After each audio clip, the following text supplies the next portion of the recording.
Coming up next on Kiss My Collectibles, we go to space with Ace and talk about all things Ace Frehley on record. Stay tuned to see how you can get a copy of the brand new deluxe edition of Anomaly. Don't forget to like us on Facebook, subscribe to our YouTube channel, and subscribe on iTunes. Look, it's rock and roll! All right, Kiss Army. It's time to shout it out loud and kiss my collectibles.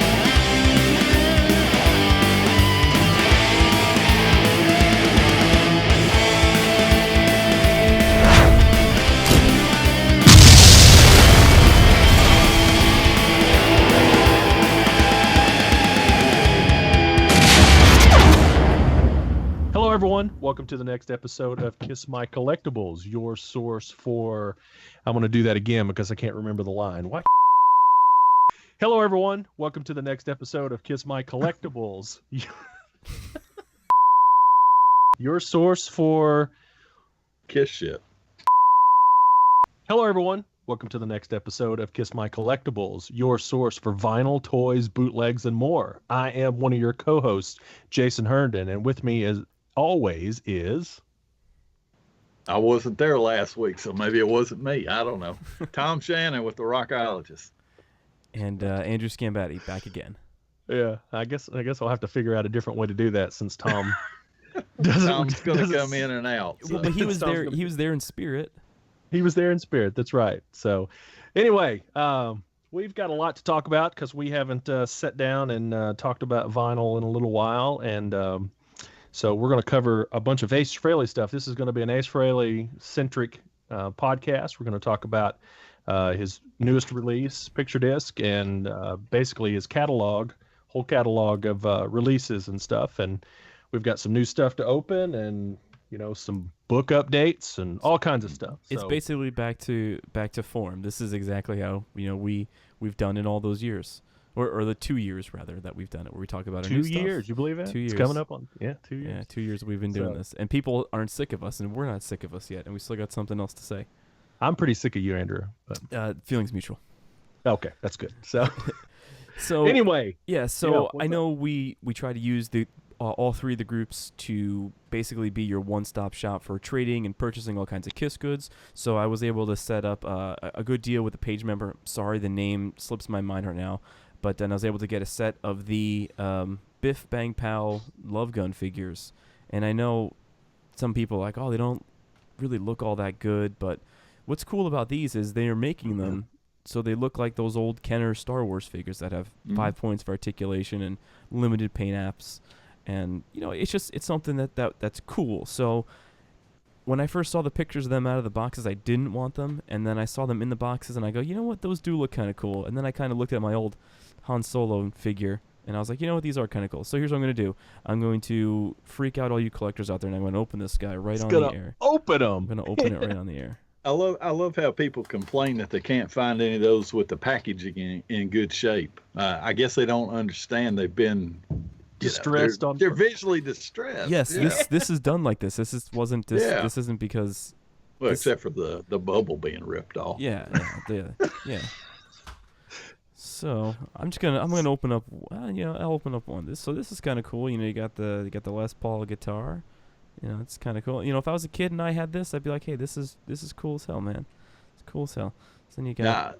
Some of those Ace Dynasty figures. Ooh, the marking on the face. That's rough, man. Yeah, there's a mark on the face. That is mark on the face. Looks like it's a raisin or something. It's just, it's horrible. Well, it's Ace Frehley's birthmark now. So. Yeah. So since it was an Ace show, I opened up Ace first, and this. Well, dude, hold it up. Yeah, hold it closer to the camera. Because they're real small. They're 3.75 inches. So man, if I had this when I was a kid, man, it would have been cool because I had the McFarlane toys when I was a kid, and I was making Love Gun stages for them, and that thing was huge because the figures were 6-7 inches big. So if I had ones like this, I probably would have been able to make a little bit smaller of a stage. But these are cool. These are cool, dirt man. clods to play with when I was a kid. So we're playing Kiss toys. And before the McFarlane and before the McFarlane toys came out, what I used to do is I had a bunch of old X-Men figures, and I would just paint with whiteout on the X-Men figures' faces and draw with ballpoint pens the Kiss makeup. Mm-hmm. That's what I used to do. You wanted to play Kiss as a kid because you didn't, I didn't have enough money to get the Mego dolls at the time. I was like, I don't know, 10 or maybe I was like 9 years old, so I wanted to play Kiss. So in 2004, didn't have a spare $600 laying around. Come on, man. Yeah, it was like last week. So, yeah. But no, these are cool. Let me open up one more. Let me open up Gene. Yeah, that one was kind of cool. Now this is the what. This is the set what set is this? The like the Alive 2 figures or something? Yes. Well, they say the love gun one. Love gun outfit. And then there's more of them, right? Or is there's ones for Dynasty. Cool. And there's Dynasty, and then there's ones from Unmasked.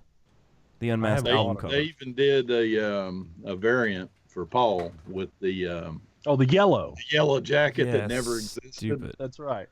Yeah. Yeah. I got to get those. Cool. I haven't purchased them yet. These are cool. The Gene, it's got the version 2 of the Love Gun costume. I've heard they've got these at Target's, but I've never seen them. Yeah, if you get the SKU number, you can look up on Target's website and see which Target by you is going to actually have them in stock. My Target and my Toys R Us did not have these in stock. They got them. They're like $15 a piece, right? That's a little. I don't think I paid that for it. I think I've seen them at Target or I haven't seen them. I've seen pictures of them there for like $10. Yeah, $10 is, I would pay $10. Any damn toy is $10 now, man. Yeah. Hey, you can still get Hot Wheels for like $1. So. Oh, okay. Well, that's a Hot Wheel. Yeah. So man, these are. I just figured, they're small. You can't get an X-Man for $1. It's very true. Marvel Legends are $20.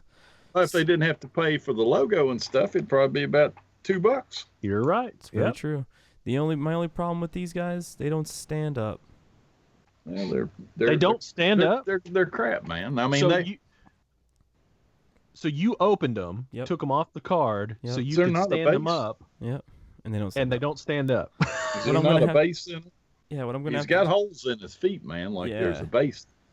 So what I'll do is I'll probably make a base or something for them, or I'll just.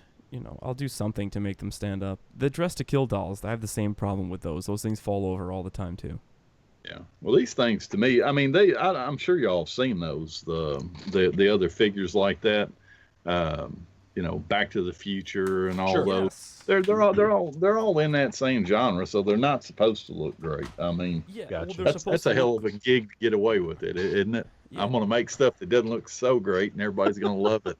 Well, do you know the story behind these lines of figures? I mean, we're getting off topic here, but you know the story. So basically, the story behind this line of figures is in 1979, Kenner was going to produce a line of figures for the first Alien movie, but because the Alien movie was deemed too violent for children, there was only one 18-inch Alien figure that was made. But they had all these different molds for Ripley and all the other main characters in Aliens. I think there was 6 figures in total.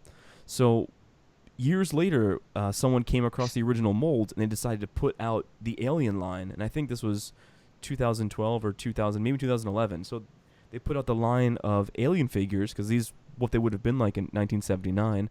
And because they were so popular, horror movies started putting out figures. Like there was a Freddy Krueger one, there was for the Crow, and then it just kept growing and growing and growing. And now you have these, and it makes all the sense in the world to me to have a Kiss one, because if they would have made figures like this in the 70s, this is what they would have looked like. Killer. So had no clue. Yeah, so this is cool. So if you want to thank anyone for this, thank Alien, the original Alien movie. Thank you, Alien. That's how they came out. So so anyway, so as I'm sitting here opening up these, Peter comes with 2 little drumsticks. Each of the guys come with guitars, and then apparently you could fold out a stage on this. I'm not gonna do that because I think it looks cheesy, the stage that they have here. So the card becomes a stage. Is that what you're saying? Yes. There's I mean, you can see down in this thing, man. Yeah. The card becomes the stage, and I guess that's kind of cool. You could also get like a deluxe stage version. I've seen some of those at like the local record exchange. So what's in the deluxe stage version? It's like a plastic stage with lights. It's not cool either. It looks like a cheap version of the Love Gun stage. Well, it shouldn't look good with the figures. With the figure, right? Yeah. But I think they cut too many corners on that, in my opinion. Interesting. So I'm gonna have to get. I haven't gotten any of that stuff yet. I have got to get that stuff. Yeah. So you know what? These are cool. So these are you happy camper on these. I like these. These are cool. Cool. There's Paul Stanley. Do you have anything else? That's it. I mean, I've gotten some other new things. I didn't really want to monopolize the whole thing, the whole show with just my stuff. But that was the only thing I wanted to show because a page member, I got them off a page member, and like I said, I'm sorry I don't remember who I got it from. I did a lot of trading and sales stuff on the page the last couple months, so I don't remember who came from what or what came from who. So sorry. Yell at me in the comments. All right. I know you've got at least one thing, Tom. I mean, I got a couple things. Okay. One. Show? Okay. Yeah. One. Pablo, one of the admins over at Kiss My Wax. Now, of course, he's from Argentina, but somehow he ends up with an Italian copy of Dynasty. That's a really nice one too. And I honestly didn't realize it had the poster coming with it. And man, I could have used this like about a month ago. Whoa! So yeah, it's a Durham, and it's nice. It's great shape, man. So thank you, Pablo. Appreciate it very much. Thanks for your patience holding that on. Killer. Yeah.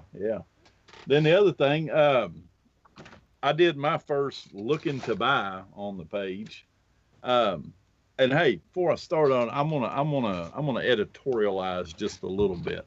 Although I think it's gone away for the most part. We need some kind of graphic that comes in, Is it going to be the word from Tom Shannon? Yeah. Wait, yeah. Would you say would it be a rant from Tom Shannon? Nope. Editorial. I don't rant. I may chew somebody's ass, but I don't rant. So the whole point of the of offering to be able to have people I'm looking for in these groups. The point is not, we had somebody that was doing this.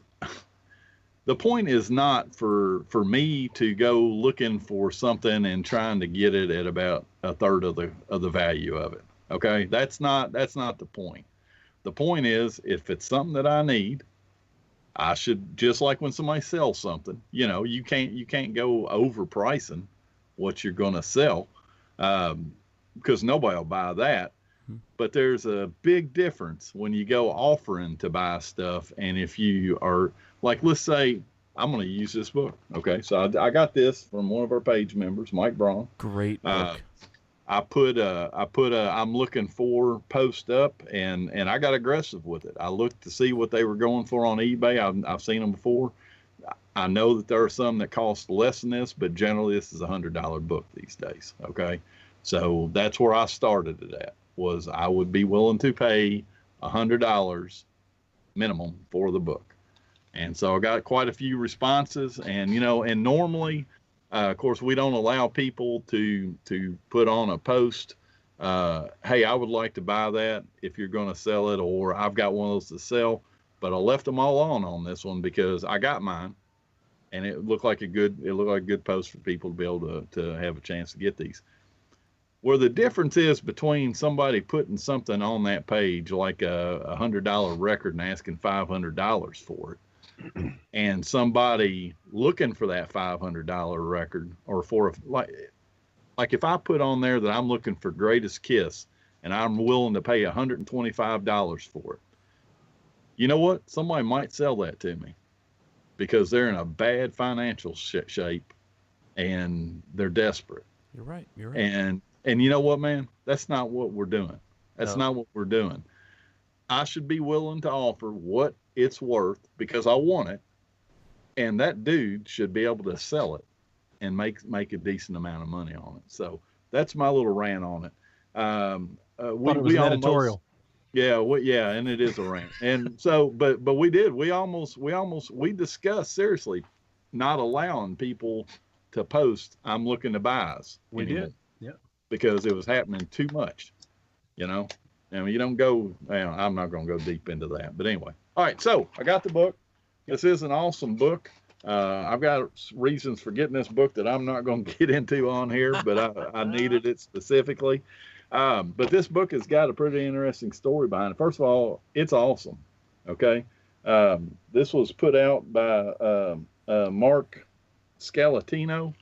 I've had a chance to talk to Mark, and I talked to him specifically because I wanted to find out. Mark, unfortunately, is the only person that I'm aware of that has ever been sued by KISS over a book, and he lost big. And I'm not going to get into all that. We'll just touch around it a little bit, but he did. He got taken pretty hard. I don't think the guy had any intention of doing anything wrong with it. This thing is full of photographs that he's paid for. He paid the photographers for these. He gave them credits, and two things cropped up. One, I've heard that and I don't know this for a fact, I've heard that there is some contention about who owned some of these photographs. Okay. So that can get you in trouble. And I'm talking about this in case anybody else is looking to do a book out there one day. But I know exactly, after having this book in my hands today, I know exactly why this guy lost. And it's bad. It's bad because it wasn't worth it and should have never happened. Okay, so let's look at this picture here. Okay, they sent these pictures in some of the early copies as a bonus. That's a damn cool picture too. Rock and Roll Overture. This book is full of them. So if you look at Peter's drum head, you see the KISS logo, right? Correct. See the KISS logo? Okay. Yeah. That's referred to as fair use. Okay. As long as I own this photograph, as long as I was a photographer or whatever and have rights to the photograph, I can put that KISS logo up on that thing. Okay. So now the cover's iffy. But I don't think it was the cover that got him. That looks like that is the logo from the stage behind them, but I can't be 100% sure about it. Right. But here's where it got in trouble. See that KISS logo? That's not in there, man. That's not hanging above them on the stage. You see this KISS logo? That ain't standing behind them on the stage. You sure about that? You sure about that one? Yes, I'm 100% sure. You ever seen a KISS logo with bulbs that big against Gene? I gotta look at it again because that looks like the Janet McCosker photo. But I am not telling you that is not a KISS logo on the stage, but that has been photoshopped together or something. I understand what you're saying. I understand what you're saying now. Yeah, especially when you look at that and you look and see where the ramps come up. I mean, they almost go up to the top of the K. Yeah. Okay, I understand what you're talking about now. Same thing here. Yep. And those three logos is enough for you to get your ass sued to hell. Okay? You can't use their stuff. Now I have some suspicions. This guy seemed like a pretty nice guy. And I think he got some bad advice. He printed this thing himself. I mean, number one, this thing was printed in China. I got to tell you, I never even thought to look to China to print my books. Huh. I mean, I can't. Why would you? Why would you? I don't know why you'd go there. He paid a lot of people money to advise him on this, and then everybody scattered when the lawsuits started flying. Wow. So, just keep that in mind. Like if somebody wanted to do, like, there's KISS logos all over these new books I'm doing, inside in the pictures of the LPs, of the labels. I'm just reporting on them, man. It's 100% fair use. Now, we got a brand new trademarked Kiss My Wax design for the front cover because we ain't using no KISS logos. That's not happening. We don't use them for the podcasts anymore. Nope. We don't even use KISS music for the podcast anymore. Yeah, nope. Exactly. So, just got to, just if anybody's going to do something like that, they just need to do a little bit of research. But I sought him out because I wanted to find out what happened, because I just wanted to make sure, since I was doing this myself this time, that I didn't do something wrong. I know, like my Warman's book, I don't know if you look at that online, a lot of times what you'll see is the artwork from the cover of Love Gun, those figures on there. And when the book came out, they pulled that and they replaced them with photos of the Mego dolls, because there's a little bit of concern as to whether that was fair use or not. And so they did the right thing. Number one, that lawsuit would have been on the publisher, not me. Right. But, you know, whenever there's any doubt at all, man, just don't do it. Don't do it. So anyway, good advice from an experienced man. Yeah, it's an interesting point. And I've looked through that book I don't know how many times, and it's very interesting to pick out those instances as to where that lawsuit came from and why it came from. But you're totally in the right on there that those logos were put in. Maybe not the front cover, but certainly the inside pictures that you showed. Yeah, my guess is they were not going after him. I mean, they did, but generally in something like that, like there is, like, if there was anybody else associated, this is all on me with my books. Okay, I've got some people helping me, but it's all on me. I can tell you right now, if I had somebody advising me, there would be a contract and there would be language in there that would make them responsible for any damages that I was found responsible for, that they should have picked up. And Gotcha. this poor guy just didn't have it. And I think Gene and them were, I think the KISS organization, I won't say Gene and them, I think they were going after somebody, and it wasn't that guy. But that other person, they just weren't able to touch them. It's kind of similar to something that happened in the early 2000s regarding KISS bootlegs. They went after someone wanting someone else. Yeah, exactly. Made an example out of them. Yeah. And had that author had a correct contract drawn up with whoever was supposed to protect him from that kind of action, that judgment would have gone straight from him to that other person, and the author would have never had to pay the dime. So it is because he did a good job on it. Okay, all right, well, that's all I got to say about that book. Jason, you got anything to show? Yeah, I got a few things. I was just observing some stuff while I was listening. Just got a bunch more. And I'm not going to be able to show all this, and I'm not going to show all of it, but I got a bunch more German 2014s with the altered logo, and got those in. And I was just noticing, of course, these come from my company, and I order them every so often, have them sent to me. I just noticed that all 4 of these solo albums have corner dings, so I'm going to have to swap them out and get some that aren't bent. But as I was sitting here staring at them, I just noticed, and I don't know if I'm going to be able to show this clearly or not, but clear as day to me, the font on the name in the corner of Ace's record is completely different than the other 3. Could be. So I'm going to hold it up and see if you can see. Well, I don't know, but I'm looking for mine. It's the glare. All right. How about that? Yeah, well, I can kind of make it out. They're drastically different. Doesn't look it to me, but it could be. Oh yeah, I mean it's a thinner line. It's a thinner block letter. It's not as wide. I'm going to grab one of my other ones real quick to compare. Oh, now I see. Can you see that? Yeah, I can see that now. I don't know why. I can't tell you why it'd be. It's like, it's just smaller for mine. Look, is that USA, Tom, or UK? No, look at the logo. Oh, UK, okay. Logo. Well, it's cropped on my It's German. Screen. Oh, sorry, German. It was just cropped on my screen, sorry. Yeah, it's absolutely different. Yeah.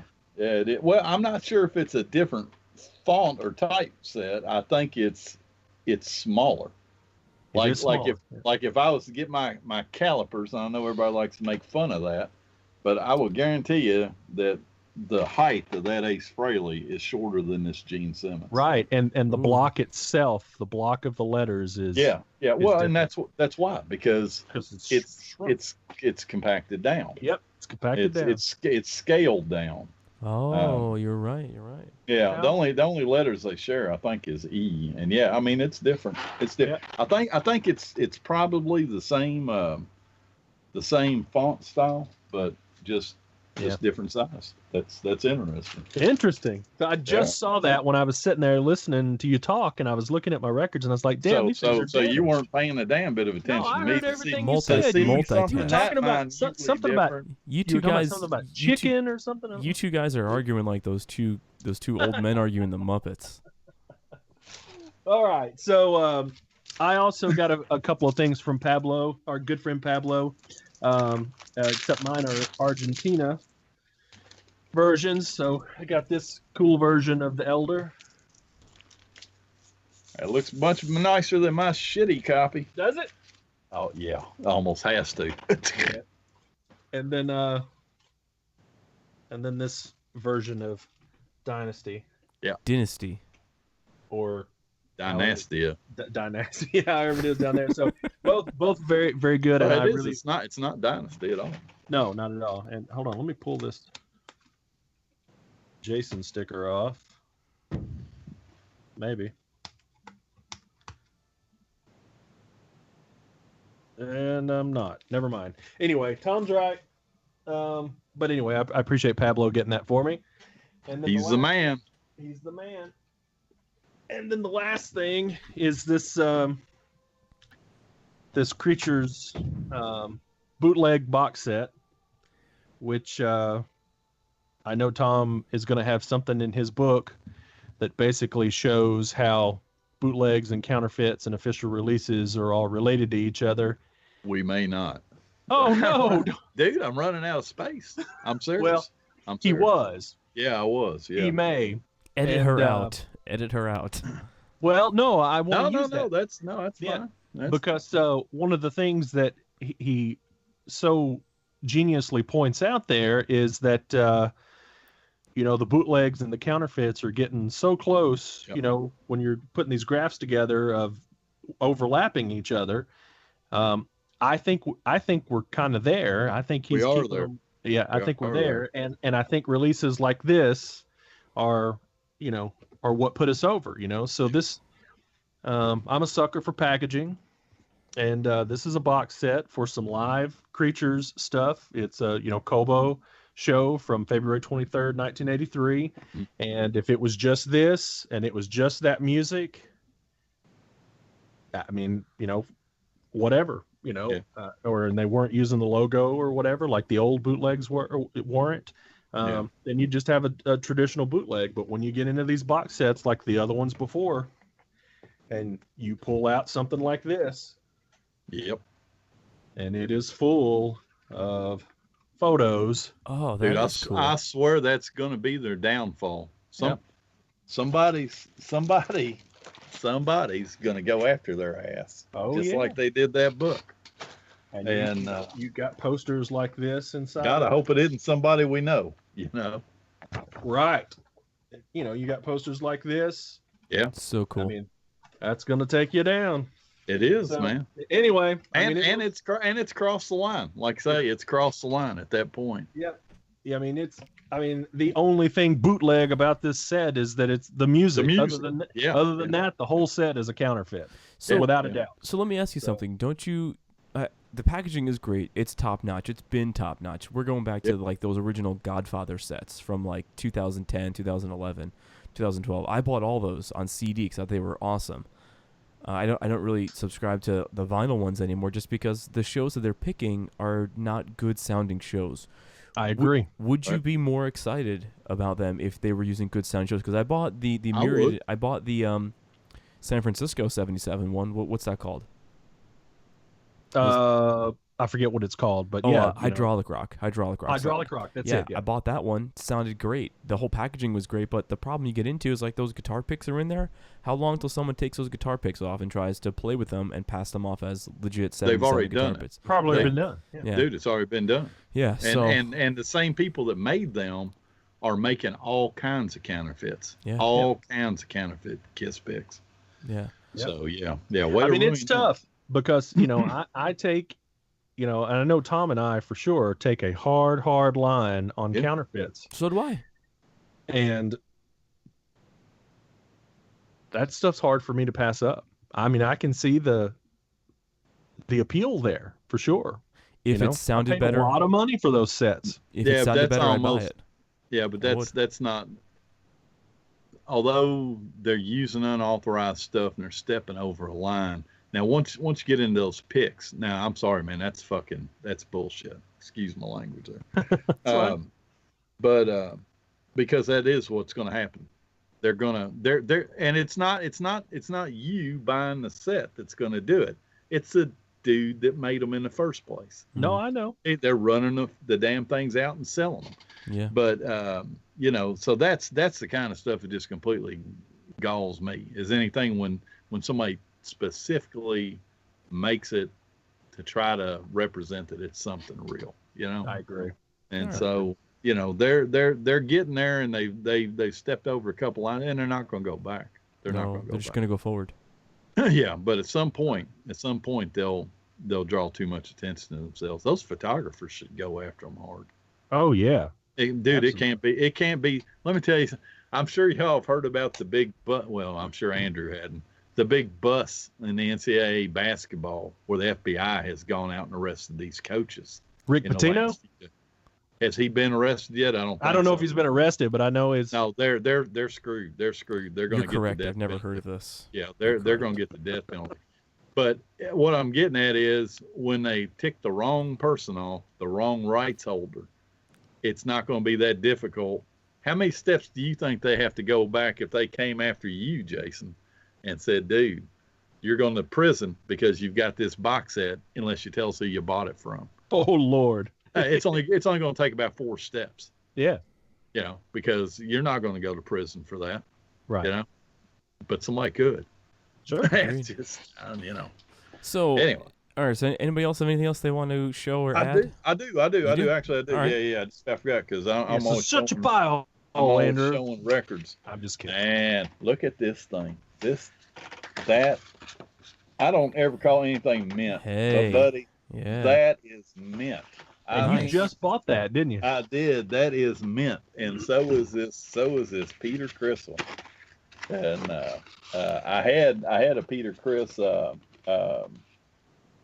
Live 2 poster, and I gave that to somebody that's helping me greatly on these books because he more than deserved that. But yeah, man, mint. Nice. Are you going to get him framed and matted? I don't have room to frame that stuff. This guy put his in a top loader, man. I may start looking for those. Yeah, that'd be a lot thinner. What I've got my posters in right now, and I've thinned a bunch out because they're just sitting here. I've got them on real heavy cardboard, and then I bought the big shrink wrap bags for them. That's cool. And put them down on it. Yeah, but they take up so much room, and like when I had to take all those posters out for the Kissteria project, I never put them back in there. They're down in underneath the records now. So. It's with your Crazy posters. Nights tour book like stuck behind something. Yeah, no man. I mean, posters are just so difficult to enjoy. Darren Crowther. I don't know if you've ever seen photos from inside his house. No wonder he can. He's got like a 5-story staircase. and it's all the way up with KISS posters, So I mean, I don't have that kind of I don't have that availability of wall space. So yeah. All right, so talk about some records, maybe. Yeah, let's move on to some. Let's talk about catalog. the book. First. Let's talk about the books, and I'll try not to take too long here. So the books are just like right there at the finish line, but we're about 2 weeks behind. Originally, they were supposed to have been shipping out by October 14th, and I'm just not going to make it. We were right on target with it up to about 2 weeks ago. And I'm sure that a lot of people have heard. I've got 3 guys that are helping me a lot with it, and I'm hesitant to mention names now because one of them's had an issue come up, something kind of serious personally, and just quite frankly, it's bad timing on it. But that's got nothing to do with it here or there because, your personal life is a whole lot more important than these books coming out on time. So anyway, bottom line, I got to learn some more skills I wasn't planning on learning. I wasn't going to be the one finalizing the books, but thank God Joe Lalich has been helping me with this so much. He's in our groups, and of course, I've also mentioned that Joe started drawing a Superman comic about 2 weeks ago, which was right at the time all this happened.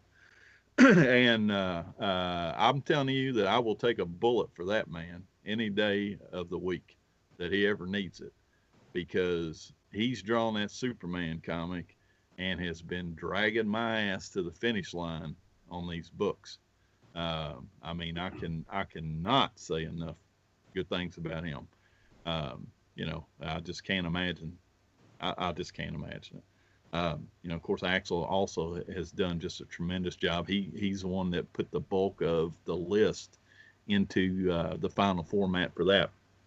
So, volume 1 is completely finalized. We're getting ready to throw it together in PDF form to send it out to 3 or 4 people to do some proofreading. You guys are 2 of them, and like I've told you, you got to haul ass on it when you get it, because we're at that point that I've got to get this to the printer because they have a lot of work to do to get it ready. Man, this is 500 and something pages that they've got to lay out ready for the printing presses. But I'll have a definite date by the time this comes out. But they should all be shipped by the end of October. And I appreciate everybody's patience with that. And again, life just gets in the way sometimes. The truth of it is we've hit every single deadline that we had in mind to hit. And man, we got to the one a week and a half, 2 weeks ago. And, it just doesn't happen sometimes, but the books look awesome. You'll be able to kill somebody with them. They're so heavy, but, they have turned out exactly like I wanted them to. I am editing some stuff, not taking anything out, but when you get to the end of it, like I've told Jason, and I don't mind sharing these numbers with people, that 3rd volume was supposed to be 64 pages. And that's how we've been aiming the entire time. And it came in at 74 pages. Well, you can't get 74 pages in 64 pages. So, I had to go ahead and tell the printer, because there was no way that we were going to try to edit anything out of that. And I didn't want to break up the volume and put it in one of the other books. So I told the printer, I needed to add another 16 pages to that one and print another 100 individual copies of it to fill the pre-orders and have a few extra. $1,800. So, and it just is what it is. I mean, it has to be. It has to be. One of the worst things you can do, and I don't care what you're doing, is making changes on a project as you go. I don't care if you're building a house, you're putting together a book, or what it is you're doing, but every time you make a change, my God, it costs you a lot of money. Sure does. So, we've just, once we knew the size that it should go into, we felt like we were going to be able to hit it, but it became really evident pretty quick that there was no way that volume was going to get in there. And that, of course, doesn't change the prices for anybody. They're just going to take money out of my pocket, but that's fine. The important thing is that we get the list out like one. And I do want to say one thing. Please don't anybody have the thought process that this is the complete KISS LP book. I was never going to have that title, because I'm telling you, I've already had people point out some stuff that is going to go in a new edition. It's just, I fully anticipate the first week that thing is out, we'll probably add another 50 to the list that we know of. I'm sure we will. because somebody's going to go through this. You're going to be able to go through and look at the labels and pull your collection out and go, well, I don't see this in here. There you go. Know? So, I mean, there'll be some stuff like that. And in fact, I think he's mad at me now. Hey, he's not mad at me, but I had somebody that got a promo copy of Dynasty from Peru the other day. And there is a lot of Peruvian promos in this book, thanks to a good friend, Luther. But I just can't squeeze it in now, man. I can't. There's just no way to squeeze it in. So, there'll be stuff like that. So anyway, so books are on the way. They will definitely get shipped if anybody's coming in from overseas and they've ordered them to be shipped within the United States and they're coming in from overseas for the KISS cruise, that's like the first part of November. We're definitely but we're definitely gonna make it in time for that. So there'll be no issues with that. So anyway, that's it. Excellent. Rockologist.com if you want to order your set. I was going to say, when you said that set, I was like, what do you mean that set? You got to mention the website and make sure you pluralize it. The Rockologists.com to order the book. Yeah. Do it. Order it. As you see on the screen right now. Yeah, order it. Order 2 and give it to someone for Kissmas. That's right. Everything's Kiss. Kissmas. Kiss to read. Kiss this. And since we haven't mentioned it, all 3 of us will be in Atlanta at the KISS Expo. We'll have tables there, and Tom will have books there. That is, if they don't sell out in the next, 3 months or whatever. But we'll have books there, and we'll be talking. We'll be chit-chatting. We're talking about the podcast and all sorts of stuff. So come meet us.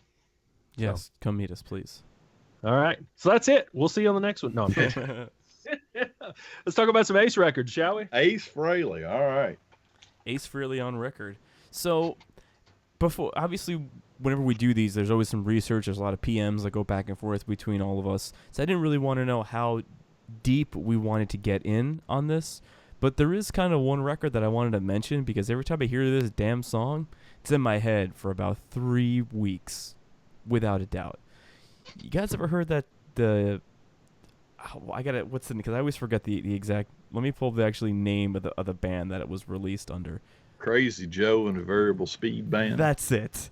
That damn song, Eugene. That song is just in my head. I don't know why. I got it by accident. I got some news footage from Portland in 1975 from somebody's archives, and that was just tacked on the end of it. I was like, the hell is this? And you look in the band, John Regan's in the band, Bobby McAdams is in the band, Ace's friends, and you need to listen to the song. And we'll drop a clip of it in here, but you listen to the song. It's hilarious. It might be, it's probably the worst song ever recorded. I think it was meant to be a funny song because it's really funny. I don't know. Do you have a copy of that on vinyl, Tom? I do. I didn't pull it over, but I do. Yeah. Oh, okay. The single. I don't have the LP. Yeah, I couldn't believe there was a full album of that. I thought it was only a single, but you can clearly tell that someone was under the influence of something when they recorded that. So, listen to the song. It's probably on YouTube. It's funny. It's not like "Don't Touch My Ascot" from the Scooby-Doo movie. This is just this is just a funny thing. So anyway, touch my ascot. I forgot about that. Don't touch my ascot. Yeah. So, but yeah, right, I had to mention that one. Well, I mean, we're going to. It's part of his catalog. Go back and watch episode 3 where we cover all 4 of the solo albums in super depth. In super depth, and you get to see cool little animations that at the time blew Jason's mind. When all the posters connected, you were like, "That's so cool!" You called your wife in, and she could care less. That was still cool, Yeah. I mean, even today, as our editing has gotten so much better, that was still cool to put those posters together. Agreed. So, all right, next up. All right, so now, I mean, I know his recording career. I mean, okay, I'm going to phrase this totally differently. The best KISS album that isn't a KISS album. It's the Wendy O. Williams Wow album. Gene, Paul, and Ace played on it. So it's the best KISS album that's not KISS. Hands down. Maybe. I don't know about that. I don't know about that. Got the wrong singer on it, so that's what I'm saying. Just opinion. I'm not a fan of hers at all. I don't like her vocals, but some of the songs on that, some of the arrangements on that, like the songs are great. Change the singer. That's a KISS album. It's a KISS album, and I've said that since the first time I heard it. Because I heard the version "It's My Life." So. Well, sure. I mean, it's definitely KISS-centric. That's for sure. Yeah. So, does anybody have a copy of that? I don't. I got a picture disc of it. Oh, cool. All right. So what's next? We can jump right into Frehley's Comet. Frehley's Comet. I think Frehley's Comet. All right. So let me ask you guys this, because we've talked about this before with some of the solo album collections, about what this album is actually titled. So the album is actually titled Frehley's Comet, and the artist is Ace Frehley. Frehley's Comet wasn't a band at this point. They just made it a band after this, but this album is titled Frehley's Comet. Yeah. By Ace Frehley. Yeah. I don't disagree with that. Clearly. Not even a question. This is the only solo Ace record that Andrew owns on vinyl. What? Dude. So I got this, and if you check it out, it's signed by Ace, John Regan, and Todd Howarth. All right. So one day I'm going to meet Anton Fig, and I'll have Anton sign it, and it'll be complete. But this was cool, just to get a little story about when this got signed by Todd and John. I played with them at the New York Kiss Expo in 2014. So I played with them, and then I wasn't going to ask them to sign the record, and they kind of saw it, and they go, "Come here, we'll sign that for you." So Todd wrote Andrew thanks, because they said they had a great time playing with us. So it was cool. It was cool. It was cool that they did that. So again, great album. It has a hype sticker, and I actually saved the hype sticker. I pulled it off the original plastic, and I stuck it on right down there. Look at that. That's excellent, guys. I don't have that. Get out of here. What do you mean you don't have that? Oh, I don't have the hype sticker. Yeah. Well, I got a few things here. So there's a sealed copy, but it's got a saw cut. And then, so like this is, I never understood this. Jason, you're in this business, so you tell me, because I've never understood this. All right, so we've got the album, and so it's got this black Atlantic label. All right, got a nice picture sleeve there too. So we got that, and so now I've got Into the Night, a promo 12-inch with a green and red Atlantic. And then I've got Calling to You, that's on a Megaforce Worldwide. Okay, these are off the same album. Why they got two different labels going with them? And you think, okay, well, so what, Tom? What's the big deal on that? Well, he started with Megaforce. This is all off one album. I understand that. But what they were trying to do was push him up to the Atlantic proper label. I don't think that actually happened until later in time, but well, because there's all three. That's all the same single right there. Right, and they're all different Atlantic labels. Which one came out first? Was Rock Soldiers the first single? I don't know. I would say probably Into the Night, since that's such a nice sleeve. Well, I mean, there's no telling, but I do know that he started, Megaforce, and then they pushed him over to Atlantic proper. Mm-hmm. That Megaforce was distributed by Atlantic, so but there's no telling why all of that mix and match of all of those labels are there. There's no telling. Yeah. All right. So, what's coming out on the color vinyl? Oh, here it is. Hold on. October 17th, part of the Warner Brothers Rocktober deal that they do every year, where they release a bunch of classic rock kind of titles on a big campaign throughout the month of October. And they have records come out every Tuesday. These are some of the only records that still come out on Tuesday now that they've moved the official street date to Friday. But all the Rocktober releases come out on Tuesday, and they start towards the end of September, and they run all the way through October with 5 or 6 titles each week. And they are actually going to release the first Frehley's Comet record on October 17th on blue and white marble colored vinyl. It's an indie retail exclusive, so you will not most likely not be able to find it at a records, online. Amazon won't have it. Now, somebody may buy it and put it up on Amazon Marketplace, or someone may buy it and put it up on eBay, but you're not going to be able to go to Amazon and buy the record.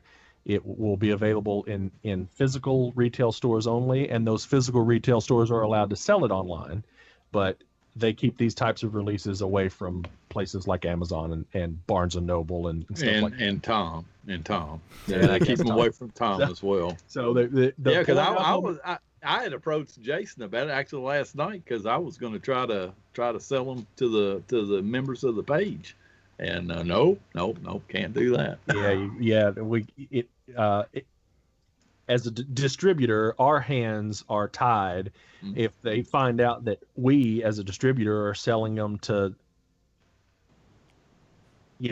retailers that are not what they deem type of retailers they want this to be, they take our new release rights from us. They say, okay, well, we're just going to stop selling you new releases. You won't get them on time or something like that. That's how they punish you. And so that's why, some of my biggest accounts are online only accounts, and I can't sell them this stuff. So it's just like Record Store Day product. It goes to physical indie retail stores only. So like something like the Exchange, that chain here in Ohio, I can get it there. All of those, any like Spoonful or any of those records. I'm always gonna, when we're talking about Ohio record stores, I'm always going to talk about Spoonful Records in Columbus. I think is where Isn't it's it at. Cincinnati? No, it's Columbus. No, it's Columbus. Great little record store, and the owner or the manager of that store is a big fan of ours and loves us. Well, good. Let's all meet there, because it's like 2.5 hours from me, so I'll go down there. I've already been in there, man. Why don't you tell me? I would have met you there. Yeah, Brett at Spoonful is a big time KISS fan, and he participates in our pages and everything. But anyway, yes, stores like that are the stores that are going to have it. Okay. So. I know there's in this Rocktoberfest, there's like some Alice Cooper titles. There's Skid Row Beside Ourselves is coming out on vinyl again, and just some other cool titles. Like I think there's Thin Lizzy titles and things like that. So hey, I'll get that. That's cool. Yeah, this is one of my favorite records, Frehley's Comet. I've always loved this. Blue and white marble is the perfect color for the record. Yeah. So. Yeah, I've always been a big fan of this vinyl, and funny enough, has never been remastered and issued on CD. There is a CD issue, but it's not a remaster.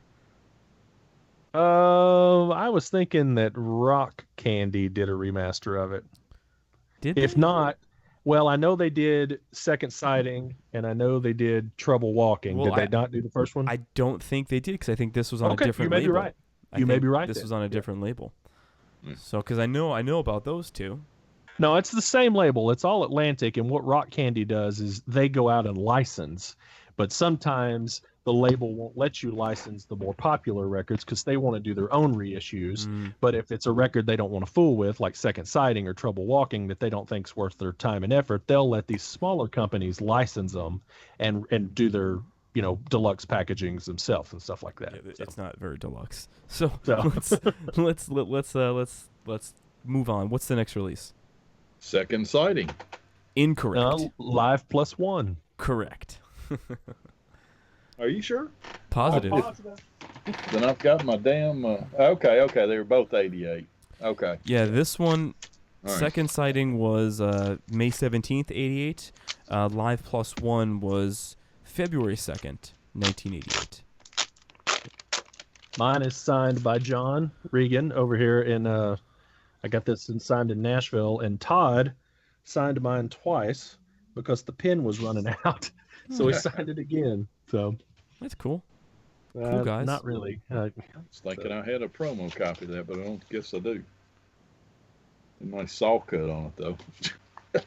Yeah, I think all my Frehley's comics have saw cuts on them. And did the video Live Plus 4, did that come out at the same time? Oh, I've got that I don't here. think it came out at the same time, but I think it was the same year. It's the same concert, isn't it? That was a VHS that brought some money for a while. As long as it's in London. Is this from London? Hammersmith, right? Live Plus 4 live tracks are recorded at in Chicago, September 4th, 87. So, no, it's a different show. Because Live Plus 4 VHS is definitely the London show. Actually, on the second sighting tour. So what I think I have because they play separate. Well, here I don't remember, because I remember making fun of this. There was one show where I'm in the dressing room and we were playing some Ace stuff, and it was the London show because Ace was like, "Hello, London, England." Yeah, he had to like remember where he was. Yeah, that's actually I think maybe it was in London, Kentucky. Yeah, you know? I don't, or London, Ontario. London, Ontario. That's definitely. It wasn't the second sighting tour. I think the second sighting was about to come out for Live Plus 4, but the unedited version of that show, if we go into bootlegs, you know, Kiss My Boots or whatever, they do separate from that record. It didn't end up on the VHS, but they do separate. I have the full show, unedited show. So do I. Yeah. So a different time period altogether. So Live Plus 1. Okay, Live Plus 1. All right, so that came out, and then the next one after that was Second Sighting. Correct. And this, so I guess Frehley's Comet's very first release would be Live Plus 1, because that's actually Frehley's Comet. Yes. Yeah. It actually says just Frehley's Comet on it. It doesn't say Ace Frehley on it. No. I mean Live Plus 1. Oh, yes, you're Live right. Plus 1. Yes. Live Plus 1. Live Plus 1. Which you guys are going to kill me. I don't have that in any format. And it's worth having for Words Are Not Enough. That's one of my favorite Ace solo tracks ever. Love it. Absolutely love it. I'm going to have to get it. I don't have it in any format. We'll get it, fool. I'm gonna. All right, so Second Sighting. What's Second Sighting? I have promo copy. Do you have promo copy, Tom? No, I do, but it's promoted on the back. Oh, yeah, interesting. Mine's promoted on the front. Huh. Yeah, no promo labels on mine. What about yours? Let me look. I don't think any of my Ace stuff's got a promo label. I don't think they do. No promo label. It's stamped on the back from like the WIA gold stamp. So okay. The WIA. Warner Brothers. Oh, okay. Which distributes Atlantic. Okay. WIA stands for Warner Electra Asylum, not Atlantic, but anyway. All right. Now I have no singles, no 45s from any of the rest of his records. I don't know if he had them or not. Got a 12-inch of It's Over Now. I need to finish up my 12 inches for Ace. Yeah, if you notice on the back, it says a Warner Communications Company. That's Warner Brothers. WIA. Okay. WIA. Well, I figured it was Warner Brothers if it was Warner. All right. So what's next? So aside from that, there was just the promo release and then just the regular vinyl issue, correct? No variation. Yeah, I mean, cool. If you look at the time frame, man, there wasn't much vinyl going on. Agreed. So is Trouble Walking next? Yeah, I believe it is. I believe it is. Every Mother's Nightmare? I have a sealed copy. I got a promo copy. Oh. That's a tough record, man. That's a tough record. I mean, I looked around for a long time before I got this one. Yeah, it's got a gold stamp on the back. Yeah, that's cool. If I ever run across Ace, I need to get him to sign this because that's a cool record. Yeah. It actually, and man, that was about the time frame too. You know, you look at this and you go, man, that looks so much better than the CD cover did. Agreed. So now we're back to Ace Frehley. No Frehley's Comet mentioned anywhere. Yep. Richie Scarlett's back in the band. Todd's out. Well, let's touch on that for a quick second because the first Ace Frehley's Comet record came out in '87, but all the demos for that record were done in '85, and Richie was in the band for those demos. Right. It was Richie, and then Todd came in, and then Todd left, and then Richie came back. So Richie was actually the original rhythm guitarist in Ace's band. Never a proper member of the Comet. He was just in never Ace's a proper band. member of the Comet. That's correct. Yeah. Never a proper member of the Comet. That's correct. Were there any proper members of the Comet? Well, I would definitely consider Todd Howarth, John Regan a proper member. About proper. Hey. I like those guys a lot. So do I. No. That's not what I'm saying. Good Lord. Get a funny bone. My God. So do I. And John Reagan, he played with Peter Frampton for a long time. Yeah. For a long time. All right, so what's next after this? So now, this, Trouble Walking. A long stretch of nothing. Well, I mean, he's got appearances and he's got things. Do we want to talk about some of those tribute records and some of those greatest hits packages that had come out? I wish I had that. If you got the what is it? The one that Tommy Pons did the cover for. Is that Spacewalk? This one? Spacewalk, yeah. I have Spacewalk on I vinyl. do not have that on vinyl. I wish I had that on vinyl. Yeah, it's a cool piece. This is probably, of the million tribute records out there, this probably ranks up number 1 or 2 for me as far as a KISS related, tribute record is concerned. It's well done. And if you have the Japanese version of this, Sebastian sings on this. Sebastian, a good friend of ours, on the page. He's on Rock Bottom on here. Cool. But he also does Save Your Love, which is on the Japanese version of the CD, and it's not on any of the American versions. I'm going to have to seek that out. Yeah, it's incredible. I should have pulled my lithographs out. I've got 2 or 3 lithographs. Oh, that artwork? Of that. Yeah. It's really cool. The artwork, and that's really cool. Yeah. So the next one I have on the list, I don't know if this was ever pressed on vinyl. I'm going to mention the name of it, and you guys tell me if it was on vinyl. If it's 12 Picks. Did that come out on vinyl, or was it just CD issue only? As far as I know. As far as you know, CD issue. So then 12 Picks, and then 12 picks. That was just a throw out anyway. Yeah. Just you talk about your money grabs. Yeah. Not for him, for the label. Yeah. Right. Yeah. Yeah, it's 12 Picks and Loaded Deck was the things that came out. And then Greatest Hits Live 2006 was basically like a combination. That's available on picture disc. It is? Yep. Hold on. It's a more recent issue of it. Yeah. Because the original issue was January 24th, 2006. Yeah, no, this came out after that. But yes, this is available as a double picture disc. Oh, that's cool. So it's got the. You need to line that disc up with the. Hold on. Yeah, man. How do I get that to work? No, because it's still sealed. That's why. So. Yeah. But yeah, so there's that. It's nuts. Pretty killer. It would drive me nuts. It's a cool package, though. It's a very cool package. Yeah, it's a cool package. Yeah. Do you not have it, Tom? I don't. I think I can probably get you a copy if you want one. Oh, I didn't. Yeah. It's still. I think it's still in print. I would like. I would, Andrew, you want one? Yeah, I would like. I just, I thought since you only had one Frehley's Comet record, you wouldn't care anything fuck about you. Ace stuff. Yeah, remind me afterwards, guys, when we sign off here, and I'll stick that stuff in my cart for you. So I know it's not vinyl, and I don't know if you guys ever even heard of this, but did you know that Anton Fig put out a record in 2002 called Figments? I don't think I'd heard of that. Okay, no. So I was at this time I listened to Eddie Trunk like religiously at this time. So he was playing tracks from the record, and it's not a rock record by any means, so don't pick it up if you're looking for like the next, rock record. It's not. It's got a lot of different styles of music on there. However, there is an awesome track on there where Ace plays guitar and Sebastian Bach sings. And killer. The name of the track is called Nowhere to Go. And this track was awesome. Difficult. Is that the track that Sebastian tore his Jaguar up afterwards? I think it almost have to be, wouldn't it? It probably is. Yeah.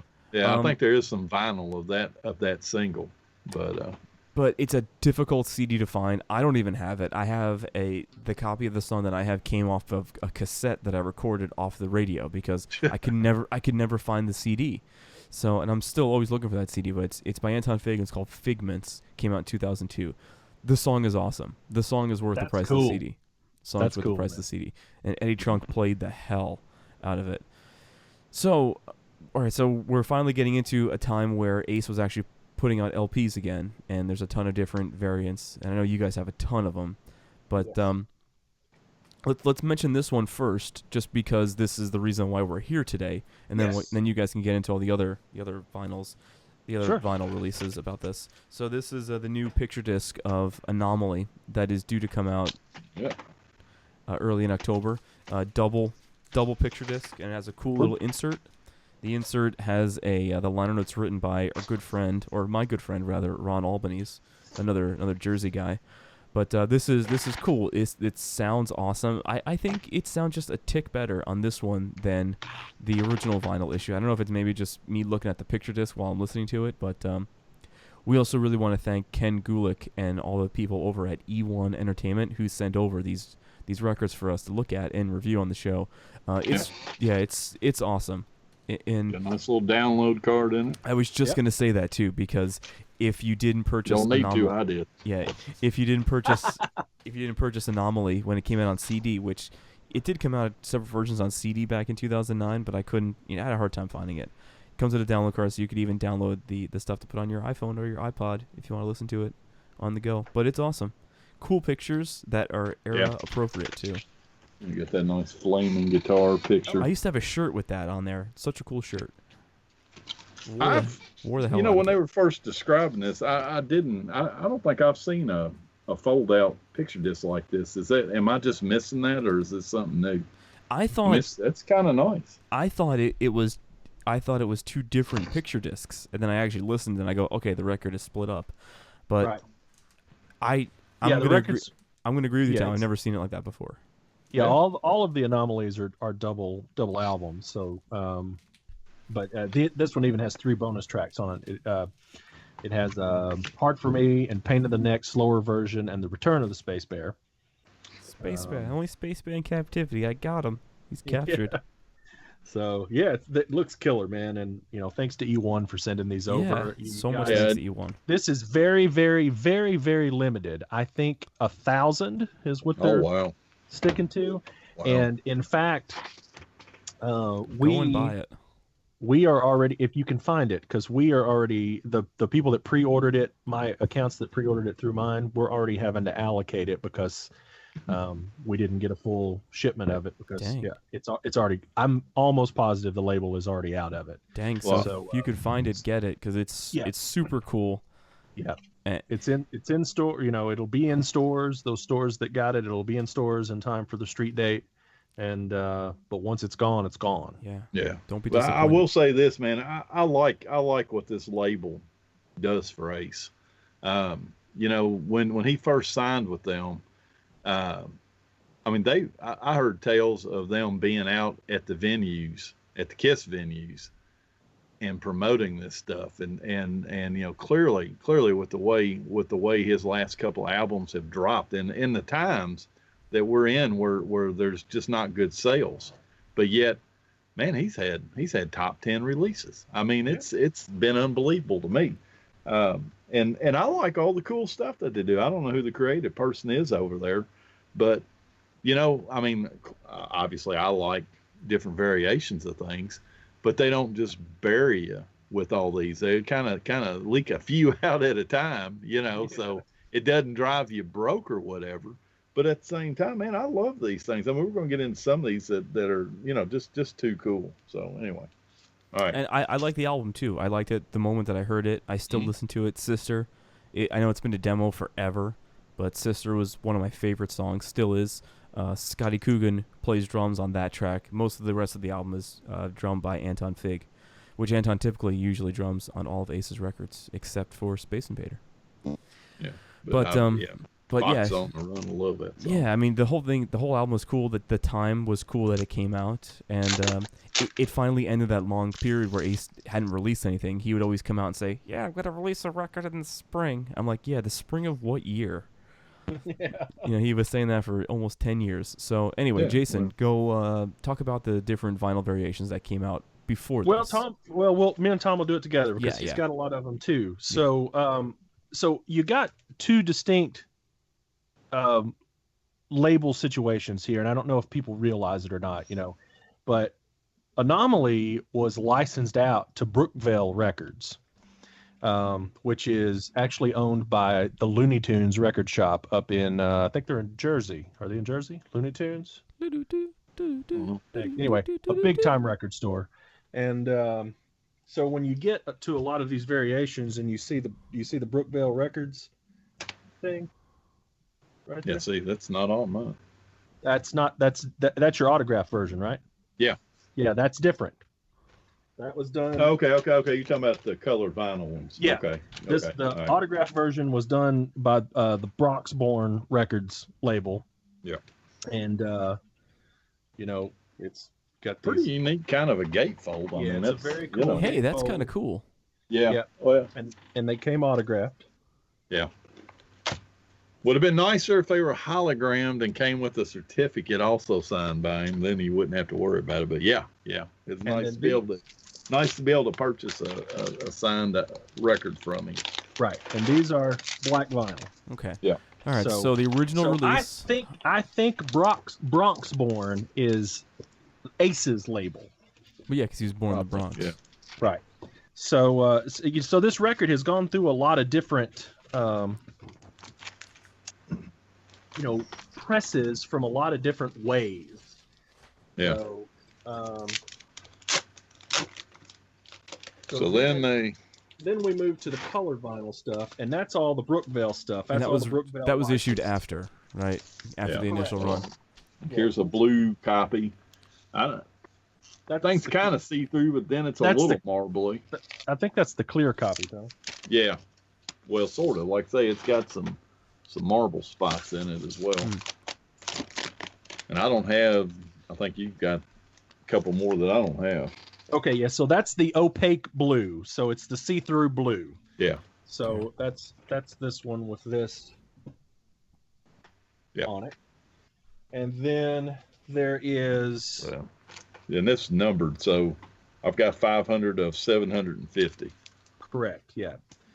And then let's see, what do I have here? This is 812. This one is the...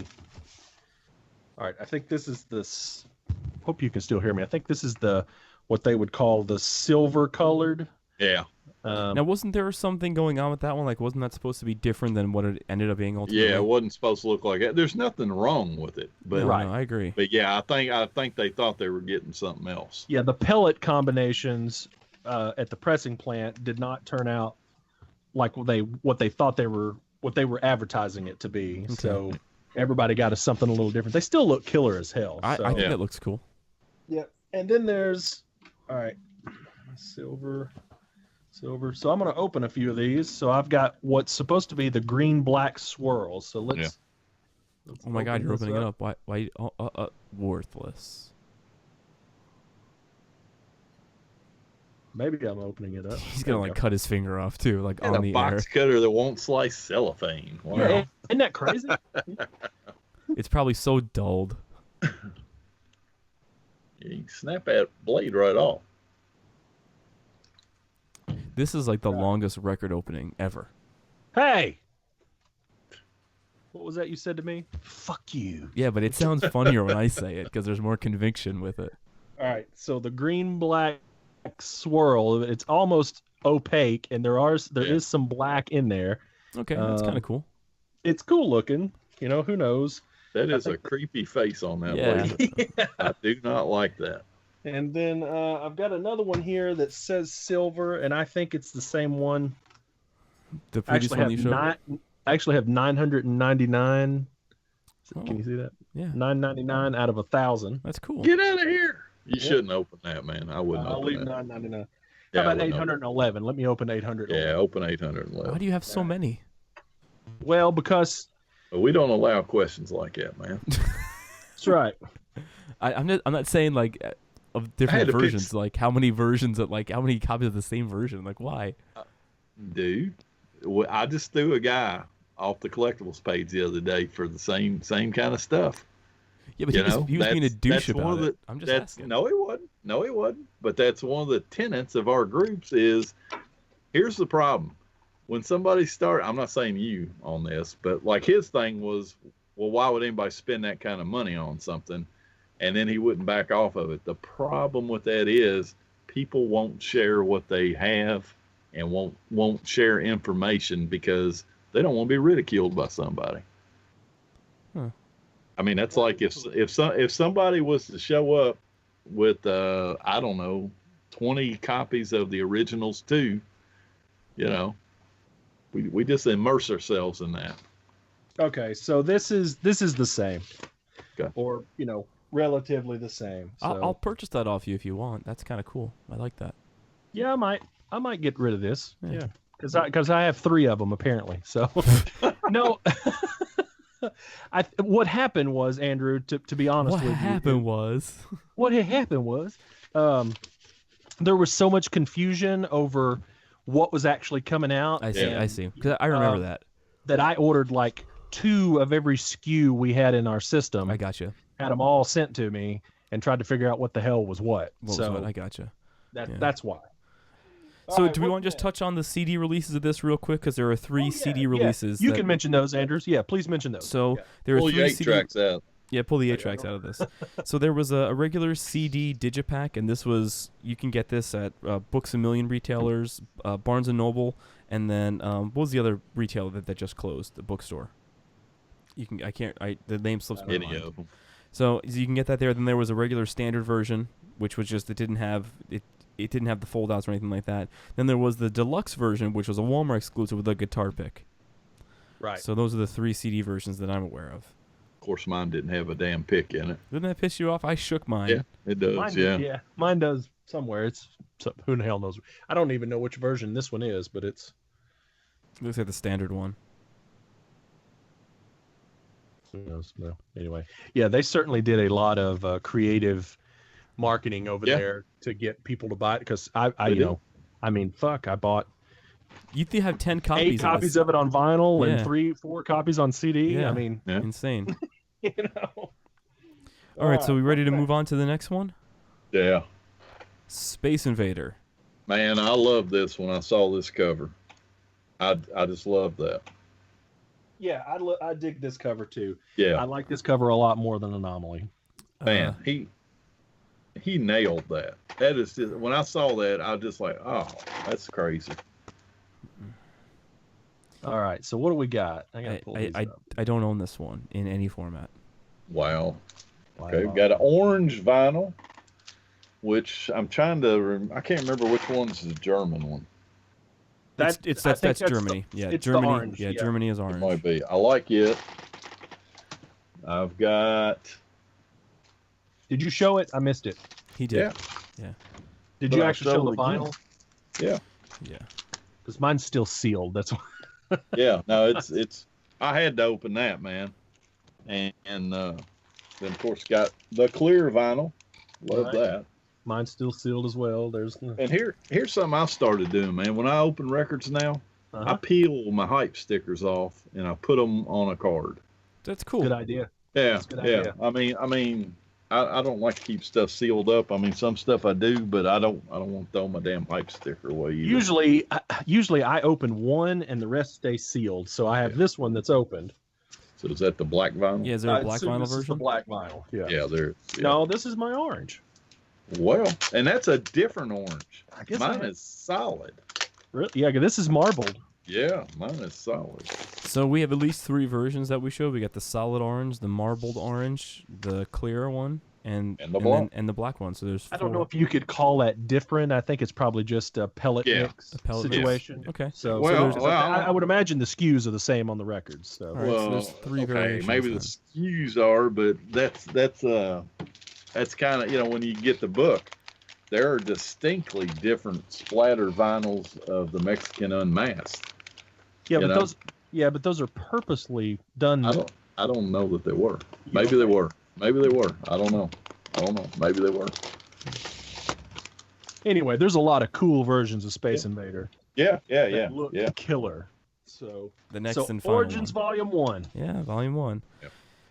So while you guys are searching through your variations, I'm going to mention the Germany variation, which is a CD and LP combination. Came in one package, and that was in Germany. And that is this one. On SPV, that's this one, but I haven't opened it. So,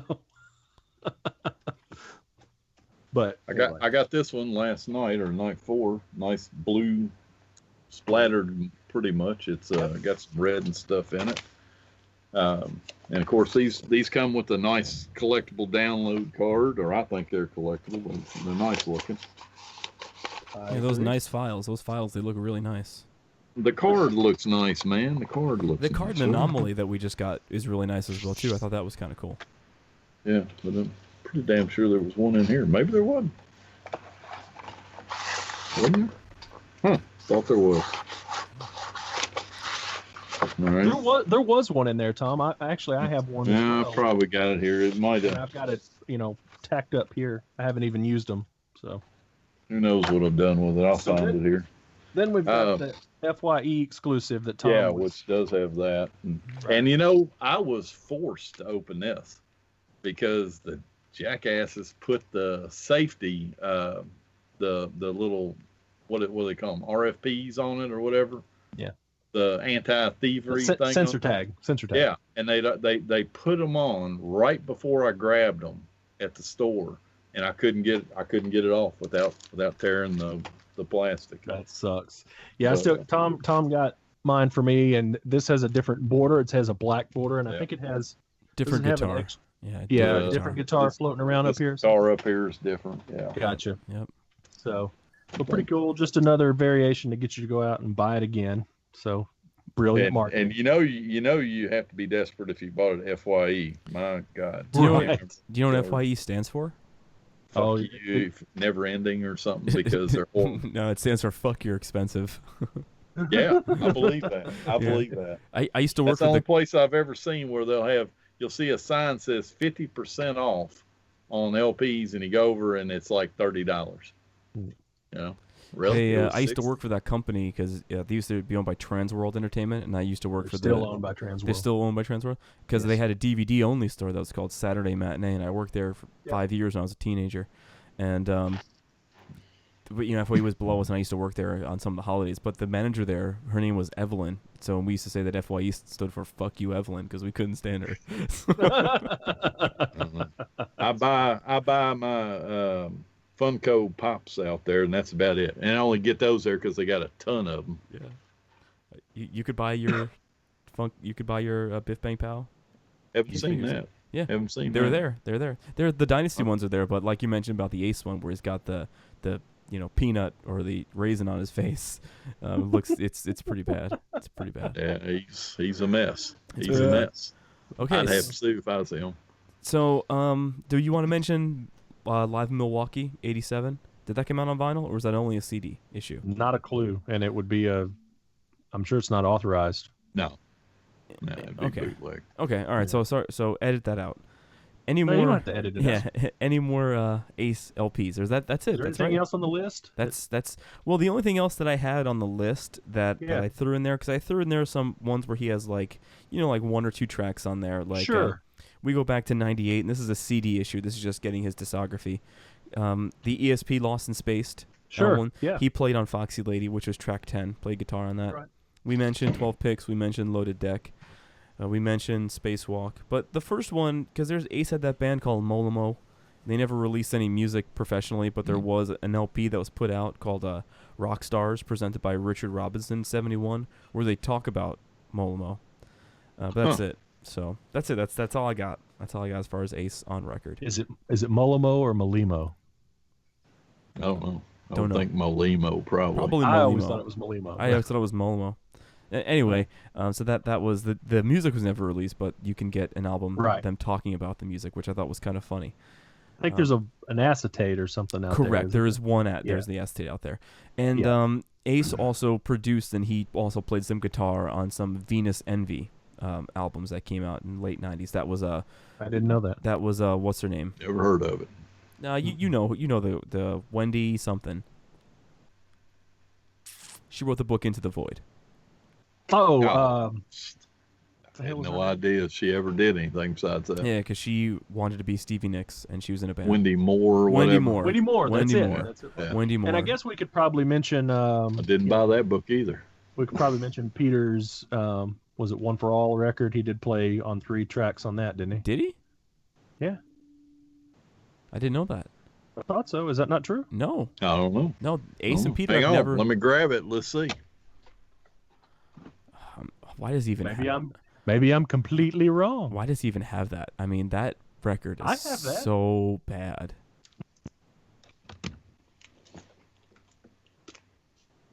Maybe he didn't. Or maybe it was a Chris. I'm almost certain. No. Ace played on a Chris album. You're right about that one. That's probably what I'm thinking about that. Andrew. Yeah, you're right about that. But then we'll talk about that on a Peter Chris show if we ever do one. But I was just saying, my bad. I knew he played on one of Peter's solo records. albums. No, you're right. You're right.